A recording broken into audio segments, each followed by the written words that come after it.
In the previous video, we learned how to type the useState hook when the initial value type is different to the future value type.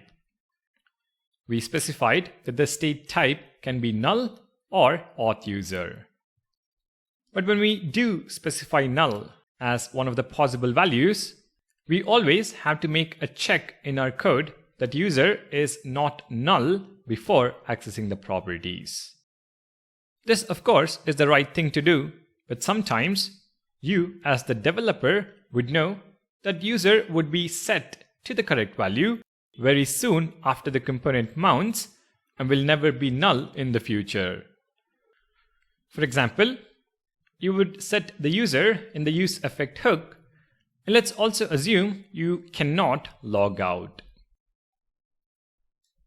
In such cases, you can, if you want to, use Type Assertion to let TypeScript know that the user is always of type auth user and won't be null. For Type Assertion, we use the as keyword.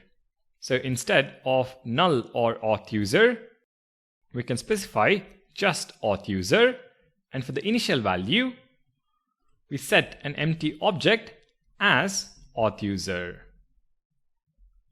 This will now allow us to access name and email without a check.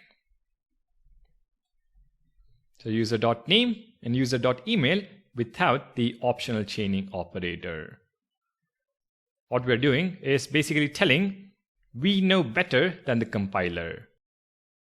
We are in fact lying to TypeScript that the empty object is of type auth user.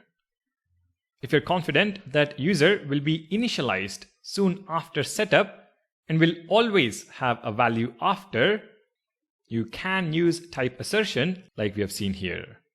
If not, it's better to leave it like before. Type Assertion is something you could potentially come across in a code base, so I wanted to make sure you are aware of it. Alright, thank you all for watching, and I'll see you in the next video.